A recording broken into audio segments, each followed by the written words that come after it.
Yeah, good morning, Kathy. Kansas lawmakers really busy yesterday because besides passing or cutting that food sales tax, they also legalized sports gambling in the Sunflower State. That's right, the casinos are going to run it both inside the casino and also online. They'll have an app if you want to bet. It's going to take some time, though, about 9 months. That would put us at about February of next year. That would put us right about the Super Bowl, which means if you want to bet on the Chiefs to win the Super Bowl, you should be able to here in Kansas next year, but I'm getting ahead of myself. This happened. 31 states currently allow sports betting, and Kansas lawmakers understand that many bet illegally. That's money the state's missing out on. By legalizing sports gambling, Kansas is expected to bring in around $1 to $5 million a year. But on the flip side, some lawmakers are concerned gambling addiction will rise. Sports gambling is a $52 billion business and growing. And some fear making it easier to bet on sports will destroy families financially. That's why a provision in the bill calls for some of the gambling revenue to pay for gambling addiction counseling.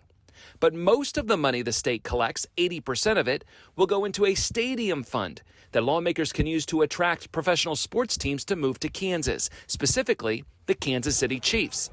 Their lease at the Truman Sports Complex ends in 2031.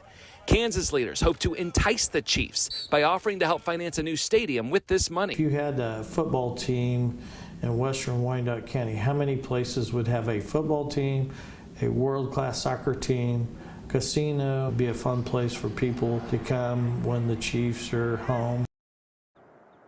Of course, you can expect Jackson County to put up a fight. They want Kansas City, the Chiefs, to stay there at the Truman Sports Complex.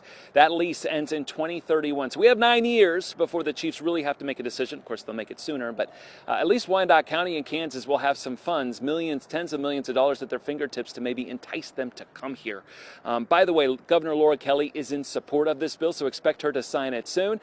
And Missouri lawmakers kind of discussing the same thing. And I'll tell you what, once you start seeing all those Missourians crossing the state line to bet here in Kansas, Missouri very well could be the next state to pass expanded sports gambling. Guys. Okay, Matt, we just announced that in week 2, the Chiefs will kick off week 2 on Thursday Night Football against the Los Angeles Chargers. It'll be at Arrowhead. I haven't looked, but I got to think the Chiefs are like a 4-point favorite, all right? How much are you? I don't know about that. Okay, well, I'll make it a 3-point favorite then, all right? 3-point favorite. Who That's you better. got? That's better. Yeah, why would I ever bet against the Chiefs, man? Chiefs at home, always Chiefs. Always Chiefs. But you know what? I don't know if I'd bet money on that game because the Chargers are going to be pretty good this year. They're going to be really good. I bet it's going to be a close game. Yeah. All right. Matt Stewart live in KCK. Thank you, Matty.